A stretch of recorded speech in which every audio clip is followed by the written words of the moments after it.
उसकी चर्चा पूरे समाज में हो जाता। अब तक कान खबर नहीं लगती। और यहीं पर अगर कोई अच्छा कार्य हो रहा तो उसकी चर्चा कम होगी। क्यों? क्योंकि हम ये सोचते हैं कि अगर हम बताएंगे पता नहीं हमारी बात माने कि न माने। गलत कामों की चर्चा करते समय हम ये विचार नहीं करते, लेकिन सही काम करेंगे जरूर विचार करेंगे कि हमारी बात माने कि न माने। बस का चर्चा हमेशा करना ही चाहिए। तो आइए हम लोग अपनी कथा में प्रवेश करते हैं। और कल आपने सुना भगवान ब्रह्मा जी ने जब मनु सदरूपा के लिए पृथ्वी को ले आकर के उनके सामने उपस्थित कर दिया, जब उनको आदेश दिया कि आप सृष्टि का निर्माण करिए, तब मनु और सदरूपा ने 5 संतान उत्पन्न किए। 3 कन्या थी और 2 पुत्र थे, प्रियव्रत, उत्तानपाद, आकुति, देवहूति और प्रसूति। आपने कल जो चरित्र सुना वो माता देवहूति का चरित्र आपने सुना। आज कल आपने कन्या का चरित्र सुना था और आज उनके एक उत्तानपाद नाम के पुत्र हैं, आप आज उनका चरित्र सुनेंगे। मैत्रेय जी कहते हैं, जाई उत्तानपादस्य सुनीति सुरजिस्तयो सुरुचि प्रेयसी तत्र नेतरायत गोध्रुवः। कहते हैं मैत्रेय जी, भैया हे विदुर जी, जाए उत्तानपादस्य सुनीति सुरुचिस्तयो। ये जो महाराज उत्तानपाद हैं इनकी 2 पत्नियां हैं। कौन कौन? एक का नाम है सुनीति और एक का नाम है सुरुचि। अब यही से आपको, क्योंकि आपको काम जानना है ना, तो आपको यही से जानना पड़ेगा शुरू से ही। उत्तानपाद, उत्तानपाद कौन है?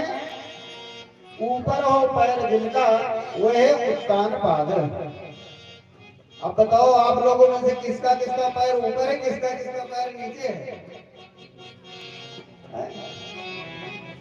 सभी का पैर, जितने मनुष्य हैं सभी का पैर ऊपर है।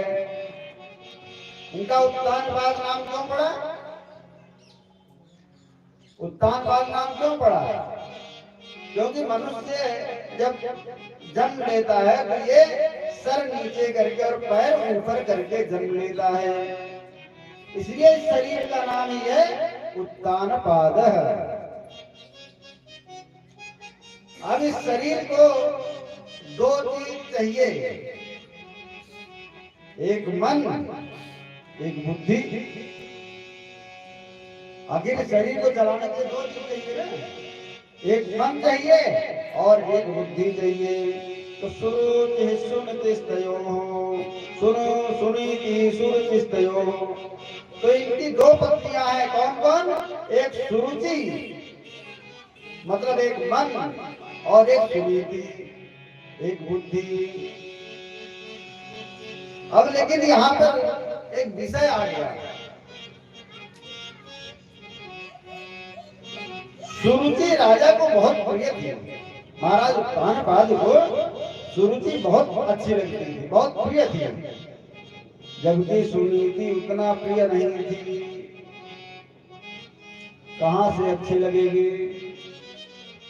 क्योंकि मैंने कल बताया था, एक छोटा सा रूप दिया था ना, प्रियंवदा, प्रिय बोलने वाली चाहिए। लेकिन वो कैसे प्रिय बोलने वाली चाहिए? प्रिय बोलने वाली की वही होती हैं कि जो बहुत मीठा मीठा बोलती हैं और लेकिन उनके हृदय में हलाहल नाम का विष भरा हुआ होता है। ये आपके पास में जैसे धन खत्म होगा तुरंत के तुरंत क्या करेंगी? आपका या तो विनाश करेंगी या तो छोड़ करके चली जाएंगी।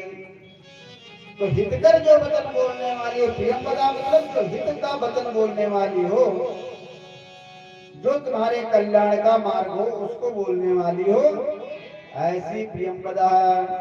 तो सुरुचि सुनीतिस्तयो, राजा को सुरुचि बहुत प्रिय थी और सुनीति उतना